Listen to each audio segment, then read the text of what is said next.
بسم اللہ الرحمن الرحیم۔ کہا جاتا ہے کہ ایک علاقے میں قحط سالی پیدا ہو گئی تھی۔ اس قحط سالی کی لپیٹ میں نہ صرف انسان بلکہ چرند اور پرند سب اس قحط سالی کے شکار ہو گئے تھے۔ مویشی مالکان بہت ہی زیادہ پریشان تھے۔ اس دوران ایک مسجد کے مولوی نے جمعے کے خطبے میں نہایت یقین کے ساتھ یہ بات بتائی کہ اللہ کا نام لے کر یعنی بسم اللہ پڑھ کر دریا کو حکم دیا جائے تو وہ بھی نافرمانی نہیں کرتا۔ خطبہ سننے والے لوگوں میں ایک چرواہا بھی موجود تھا۔ مولوی صاحب کی یہ بات سنی اور وہ بات اس کے دل میں اتر گئی اور اس بات پر اس کا یقین کامل ہو گیا۔ اس نے واپس آ کر اپنی بکریاں کھولیں اور سیدھا دریا کی طرف چلا گیا۔ اونچی آواز سے بسم اللہ الرحمن الرحیم پڑھا اور دریا کو کہا کہ وہ اپنی بکریاں چرانے کے لیے دوسرے پار جانا چاہتا ہے اور اسے کہا کہ مجھے اپنے اوپر سے گزرنے دے۔ یہ کہہ کر اس نے اپنی بکریوں کو لیا اور دریا پر چلتا ہوا دریا پار کر گیا۔ دریا کی دوسری طرف کا علاقہ گھاس سے بھرا ہوا تھا۔ درختوں کے پتے بھی سلامت تھے کیونکہ کسی کو یہاں تک آنے کی رسائی نہیں تھی۔ اس نے بہت اچھے طریقے سے اپنی بکریوں کو سیر کروائی اور واپس آ گیا۔ اب یہ اس کا معمول بن چکا تھا۔ وہ روزانہ بکریاں پار چھوڑ کر واپس آ جاتا اور شام کو جا کر اپنی بکریوں کو واپس لے آتا۔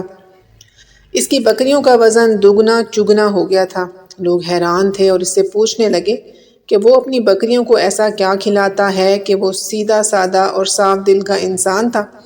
اس نے صاف صاف بات بتا دی کہ جناب میں تو بسم اللہ الرحمن الرحیم پڑھ کر دریا پر چل کر اپنی بکریاں دوسری طرف لے جاتا ہوں۔ یہ بات سب نے سنی مگر کسی نے اس چرواہے کی بات پر یقین نہیں کیا کیونکہ یہ ناقابل یقین بات تھی۔ مگر بات کرتے ہوتے ہوتے یہ بات مولوی صاحب تک پہنچ گئی۔ مولوی صاحب نے اس چرواہے کو بلایا اور سارا ماجرا پوچھا۔ اس چرواہے نے مولوی صاحب کو ہی حوالہ بنا لیا کہ مولوی صاحب میں تو آپ کا شکریہ ادا کرنے والا تھا۔ آپ نے جمعے کے خطبے میں جو نسخہ بتایا تھا کہ بسم اللہ کہہ کر دریا کو بھی حکم دو تو وہ انکار نہیں کرتا، تو میں تو بس آپ کے نسخے پر ہی عمل کر رہا ہوں۔ مولوی صاحب حیرت سے اس کے چہرے کو تکتے رہے۔ مولوی صاحب نے کہا بھائی صاحب ایسی باتیں تو ہم ہر جمعہ میں کرتے ہیں لیکن اس کا مقصد صرف لوگوں کو ایمان بتانا ہوتا ہے۔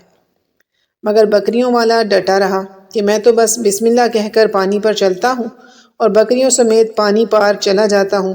آخرکار مولوی صاحب نے صبح خود یہ تجربہ کرنے کا سوچا جسے دیکھنے چرواہے کے ساتھ ساتھ پورا علاقہ بھی آ گیا۔ مجمع بہت زیادہ تھا۔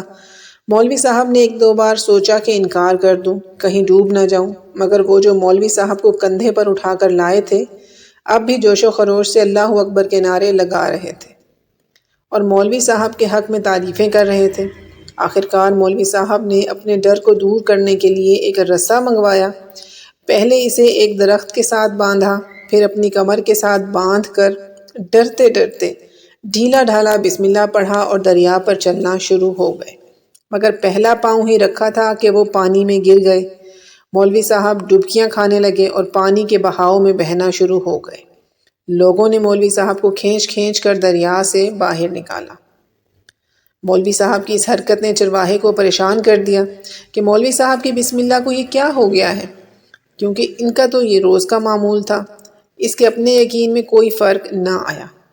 اس نے بسم اللہ کہہ کر بکریوں کو پانی کی طرف اشارہ کیا اور خود ان کے پیچھے چلتا ہوا دوسری طرف چلا گیا۔ لوگ اسے اللہ کا ولی سمجھ رہے تھے اور اس کے حق میں نعرے لگا رہے تھے، لیکن وہ سب سے بے نیاز سیدھا سادہ صاف دل کا انسان تھا۔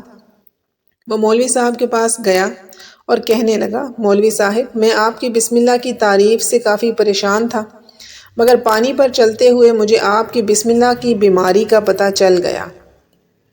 اس چرواہے نے درخت سے بندھی ہوئی رسی کی طرف اشارہ کیا اور کہا مولوی صاحب یہ ہے آپ کی بسم اللہ کی بیماری۔